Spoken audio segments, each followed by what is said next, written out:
प्रथम गिरा गणपति सुमेरु गौरपति अभिराम पवन तनय रघुवंश मणि मनमोहन घनश्याम गुरु बृहस्पति की कथा चंदन बंदाता राम लग्न भाषार जो जन मन सुखार श्री राम राम। बृहस्पतिवार व्रत कथा की पहली कहानी। पूर्व काल में एक बड़ा प्रतापी राजा राज्य करता था, जो बड़ा ही दानी और ब्राह्मण, गुरु, देवता तथा पितरों की पूजा करने वाला था। उसकी साधुता, धार्मिकता समस्त देश में प्रसिद्ध हो गई थी। उसके द्वार से कोई याचक निराश होकर नहीं जाता था और वह नित्य देव मंदिरों में दर्शन करने जाता। प्रत्येक गुरुवार को वह बृहस्पति भगवान का व्रत रखकर पीले वस्त्र, पीले फल फूल और नैवेद्य आदि से उनकी पूजा करता हुआ दीन दुखियों की सहायता में सर्वदा तल्लीन रहा करता था। परंतु वह जितना ही धार्मिक था, उसकी रानी उतनी ही अधार्मिक और बुद्धिहीन थी। उसे अपने राजा की यह बातें और धार्मिक दान पुण्य करना अच्छा नहीं लगता था। वह दिन रात अपने ऐश आराम में लगी रहती और मनमाने सब कार्य किया करती थी। दान पुण्य और देव दर्शन तथा दीन दुखियों की सहायता में उसका मन कदापि न लगता तथा वह बड़ी ही कृपण थी। वह धर्म कार्य से राजा को मना करती और कहती कि आप यह सब क्यों करते हैं। किंतु वह धार्मिक राजा नियम पूर्वक अपने सब कार्य किया करता था। इसका यह नतीजा था कि राजा की धर्मशीलता से उस रानी का भी कोई अनिष्ट नहीं होता था और सारी प्रजा सुख से अपने अपने घरों में निवास करती थी। एक दिन राजा जब वन में शिकार को चला गया और रानी अपने दासियों सहित घर पर निवास करती थी, तब संयोगवश उस दिन वहां एक साधु का वेश धारण किए हुए बृहस्पति जी राजा के द्वार पर भिक्षा मांगने को आ पहुंचे। उन्होंने राजद्वार पर आकर राजा की जय मनाई और भिक्षा की याचना की। राजा तो घर पर था नहीं। रानी ने कहा, हे साधु, चाहिए इस समय राजा यहाँ नहीं है जो भिक्षा और दान देते हैं। बिना उनके दान कौन देगा। साधु महाराज ने कहा, रानी जी, आप तो विद्यमान ही हैं, मुझ भिक्षुक को कुछ भिक्षा देने में आप भी समर्थ हैं। रानी ने कहा, महाराज, मैं इस तरह के झंझटों में नहीं पड़ना चाहती। इस दान पुण्य से तो मैं बहुत घबरा गई हूँ। व्यर्थ एक पवारा खड़ा रहता है, फिर मुझे ग्रह के कामों से ही अवकाश नहीं मिलता। ये सब काम राजा साहब ही करते हैं, उन्हीं के लिए योग्य है। परंतु मैं समझती हूँ कि इस धनी से तो निर्धन रहना ही अच्छा है, क्योंकि यह सब बहुत सा बखेड़ा तो नहीं करना होगा। क्या आप ऐसा कोई उपाय जानते हैं जिससे यह धन न रहे और मुझे शांति और चैन मिले? यदि आप जानते हो तो बतलावे। बृहस्पति भगवान ही तो वहाँ साधु बनकर आए थे। उन्होंने कहा, यह तुम क्या कह रही हो? भला संसार में ऐसा भी कोई होगा जिसे संतति और धन न प्यारा हो? भला इससे भी कोई दुखी होता है? हे देवी, इन दो बातों की तो सभी को चाह रहती है, चाहे कोई धर्मात्मा हो या धर्मी। सभी धन की इच्छा करते हैं। इस धन की महिमा का तो मैं क्या कहूँ। ऋषि, धर्मात्मा और अधार्मिक सभी को धन की सब प्रकार से आवश्यकता पड़ती है। यदि तुमको भगवान ने धन दिया है तो उसका सदुपयोग करो। महात्मा कबीर ने कहा है, भूखे को भोजन, नंगे को चीर और प्यासे को नीर, इतना बांटे सत्य कबीर। तुम्हारे पास धन है तो भूखे मनुष्य को भोजन कराओ, पौंसारे बैठाओ, जिनके वस्त्र न हो उन्हें वस्त्र दो। इस प्रकार अन्न, वस्त्र और जल का दान करो। धर्मशाला बनाओ, ताल तलियां, कुआं और बाग बगीचे बनवाओ।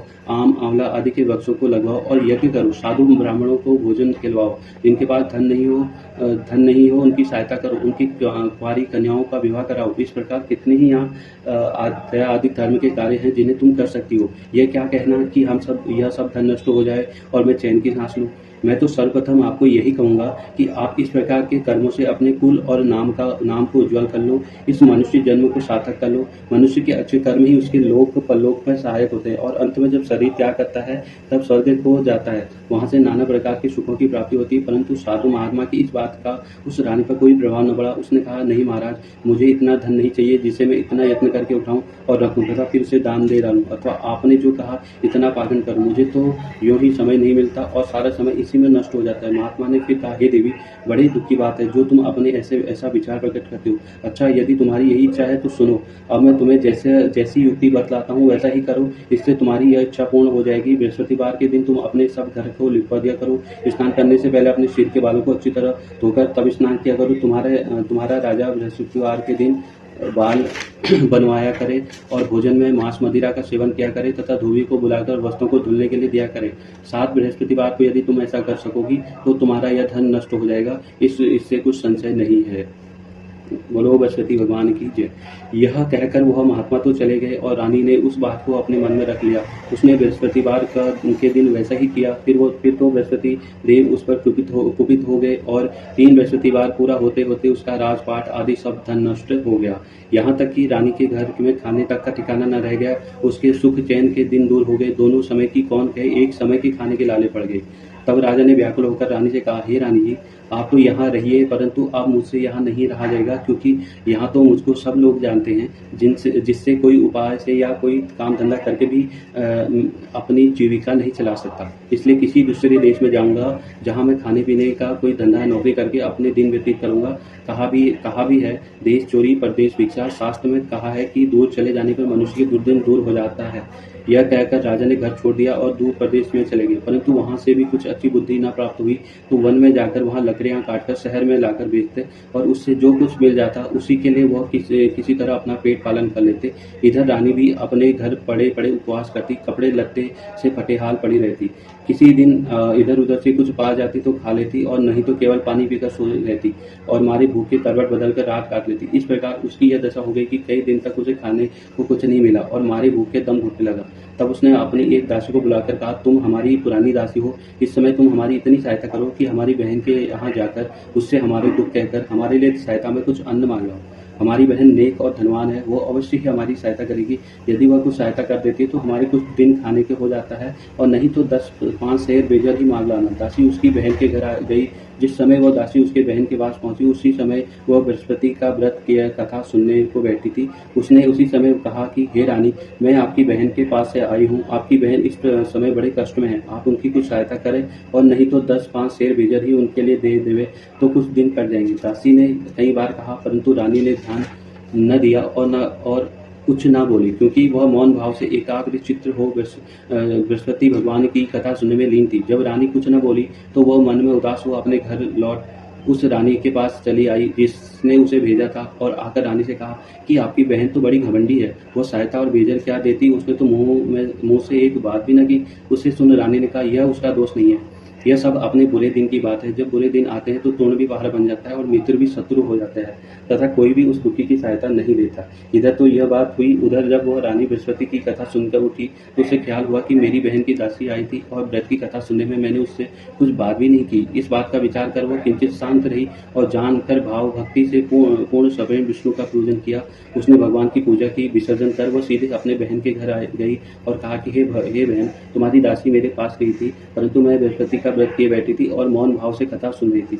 उस कथा में जब तक कथा पूरी ना हो जाए बोला नहीं जाता और ना वहां से उठा ही जाता है। इस कारण वह लौट आई और कहा, बहन, उसे आपने मेरे पास किस लिए भेजा था? रानी बोली, बहन, मेरे पास अन्न नहीं था। तुम तो जानती हो कि इधर हमारे घर की दशा बड़ी शोचनीय हो गई है, इसलिए मैंने दासी को तुम्हारे पास 5 सेर बेजर लेने को भेजा था, परंतु वह खाली हाथ लौट आई। मैंने सोचा कि तुम किसी काम में फंसी होगी जिससे दासी की यो ही लौटा दिया होगा। रानी बोली, नहीं बहन, उसने तो मुझसे कुछ नहीं कहा था, परंतु यह क्या बात, मैं तो समझती हूँ कि तुम्हारे घर में ही बेजर मौजूद है, तुम अपने घर में फिर देखो। अपने बहन को ऐसा कहने पर रानी ने जब घर में जाकर देखा तो बेजर से भरा हुआ एक बड़ा घड़ा मिल गया। अब तो वह रानी और बांदी बहुत ही खुश हुई। बांदी ने कहा, हे रानी, यूं तो भोजन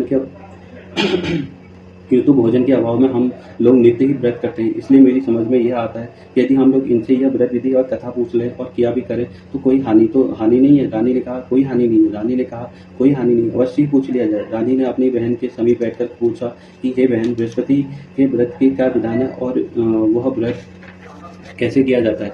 उस धार्मिक रानी ने कहा, बहन, बृहस्पति भगवान की कथा में कोई विशेष झंझट नहीं करनी पड़ती, केवल चने की दाल और मुनक्का से विष्णु के केले की जड़ में पूजा करना चाहिए तथा वहां दीप दान भी करें अर्थात दीपक जलाएं। उस दिन पीला भोजन करें और कहानी सुने।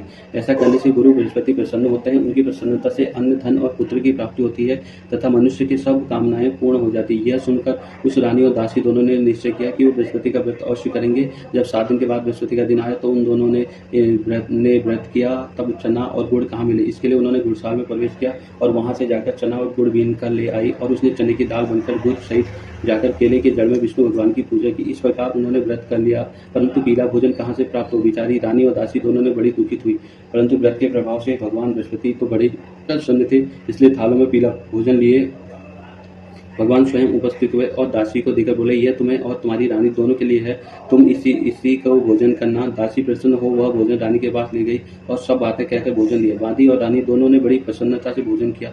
फिर तो वह बृहस्पतिवार को व्रत रखती और देवगुरु बृहस्पति के लिए भगवान विष्णु की पूजा करती। इस पूजा से वह फिर रानी हो गई। उसके घर में जो की तो सारी संपदा भर गई और दासी बड़ी ही धनवान हो गई, परंतु ब्रह्मा का लेख और कर्म की रेखा को मिटाना बड़ा कठिन होता है। रानी फिर आलसी हो गई। तब दासी ने कहा, देखो रानी, तुम पहले भी इसी प्रकार आलस्य करती थी, जिससे सब कुछ नष्ट हो गया। बहुत परिश्रम के बाद तुम्हारे यह सुदिन लौटे हैं। अब फिर वही आलस्य न करो, दीन जनों के दान देकर सब पुण्य कर्म करो, भूखों को भोजन और प्यासों को पानी दो, पसारे बैठाओ, ब्राह्मणों को दान मान सम्मान और भोजन दो। रानी ने फिर खूब सुकर्म किया। उसका यश फैल गया। वो अपने पति राजा के लिए चिंता में पड़ी कि राजा कैसे होंगे। उसने गुरु बृहस्पति से राजा के मिलने की प्रार्थना की। भगवान ने रात्रि में राजा को स्वप्न दिया। राजा प्रातः काल होते ही अपने देश को चला। मार्ग में उसकी बृहस्पति से भेंट हो गई। उन्होंने राजा से अपने व्रत करने को कहा। व्रत में चने की दाल, गुड़ और केले के वृक्ष में भगवान विष्णु की पूजा करने को कहा। राजा ने कहा, मैं तो लकड़हारे का काम करता हूँ, इतने पैसे कहाँ पाऊंगा जो यह सब विधि विधान से करूंगा। साधु के वेश में आए बृहस्पति ने कहा, अगले बृहस्पतिवार को व्रत करके तुम देखो तो सही, तुमको रोज से दोगुना धन मिलेगा। पूर्व बोलो बृहस्पति भगवान की जय। पूर्व काल में एक और कहानी। पूर्व काल में एक गरीब ब्राह्मण था। उसको कोई संतान न थी, कारण कि उसकी स्त्री बड़ी मलिन स्वभाव की थी। प्रातः सोकर उठे ही वह सर्वप्रथम भोजन करती, फिर दूसरा कार्य करती। यह देखकर ब्राह्मण बड़ा दुखी रहता। कुछ समय बाद उसकी स्त्री को एक कन्या उत्पन्न हुई। वह कन्या एक कन्या रत्न थी। वह कन्या जो जो बड़ी हुई, उसका स्वभाव निखरता गया। नित्य प्रातः उठते ही वह नित्य कर्म स्नान आदि करती और भगवान विष्णु की पूजा के साथ प्रति बृहस्पतिवार को गुरु बृहस्पति का भी व्रत किया करती थी। जब वो विद्यालय से पढ़ने जाती तो अपने हाथ में एक मुट्ठी जौ भरकर ले जाती और मार्ग में डाल देती। उसके सब जौ सोने के हो जाते और जब वो पढ़कर लौटती तो उन्हें बीन कर अपने घर ले आती। एक दिन वो बालिका जौ को सूप में रखकर पटकने लगी।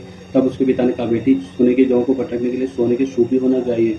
उसके द्वारा बृहस्पति का उसके दूसरे बृहस्पतिवार का दिन पड़ता था। उसने नित्य के भांति गुरु बृहस्पति का व्रत किया और एक मुट्ठी जौ ले जाकर मार्ग में चीर दिया तथा कहा कि हे गुरु, यदि मैं सच्चे मन से आपका व्रत करती हूँ तो उसके प्रताप से आप एक सोने का सूप भी दीजिए। यह जब वह कन्या पाठशाला से लौटकर जौ बटोरने लगी तो गुरु बृहस्पति की कृपा से उसे सोने का सूप भी मिल गया। दूसरे दिन जब वह कन्या सोने के सूप में उन सौ को भटक रही थी तो उस शहर का राजकुमार उधर से आ निकला। वह उस कन्या को देखकर और उसके रूपशील एवं गुणों को देख उस पर मोहित हो गया और अपने घर पर आकर बीमारी का बहाना करके लेट गया। जब वह यह समाचार उसके पिता को मिला तब रानी ने आकर उससे उसकी बीमारी का कारण पूछा तो राजकुमार ने बताया कि मुझे कोई रोग या कष्ट नहीं है, मैं केवल यही चाहता हूँ कि जो राजकन्या सोने की जौओं को सोने के सूप में पटक रही थी उससे मेरा विवाह हो जाए। राजा ने राजकुमार को समझा बुझाकर शांत किया और कहा कि मैं पता लगाकर उस कन्या से तुम्हारा विवाह कर दूंगा। राजकुमार ने कन्या के घर का पता बताया। राजा का मंत्री उस ब्राह्मण के पास गया और सब समाचार कहा। ब्राह्मण ने सवेरे अपनी कन्या राजकुमार को दे दी। कन्या के जाते ही ब्राह्मण पूर्णतः दरिद्र हो गया। अन्य वस्तु से दुखी उसका एक दिन मुश्किल से व्यतीत होने लगा। एक दिन वह दुखी पिता अपनी कन्या से भेंट करने को गया। कन्या पिता की दीनता देखकर बोली कि पिताजी, आप मेरी माता जी को यहाँ लिवा लाइए, मैं उनके वह युक्ति बताऊंगी जिससे आपकी गरीबी सर्वदा के लिए दूर हो जाएगी। ब्राह्मण घर गया और अपनी पत्नी कन्या को घर लिया आया। कन्या ने अपनी माता को समझाते हुए कहा कि माताजी, आप नित्य प्रातः उठकर नित्य क्रिया से निवृत्त होकर स्नान आदि करके भगवान विष्णु की पूजा किया करें तथा आपके घर की सारी दरिद्रता दूर हो जाएगी। परंतु उसने ध्यान नहीं दिया और उसके पहले की भांति उठकर बच्चों का जूठन खा लेती और यह सब सुनकर जो पुत्री थी उसको बड़ा दुख हुआ। तो उसने जाकर अपनी माँ को काल कोठरी में बंद कर दिया और प्रातः निकाल कर स्नान पूजा पाठ आदि कराया। इससे उस ब्राह्मण की बुद्धि ठीक हो गई और वो बृहस्पति का वार को व्रत करने लगी। बृहस्पति भगवान के व्रत से वह ब्राह्मण धनवान और सुखी हो गया और मन पर वो पति पत्नी स्वर्ग को सुख प्राप्त हुए।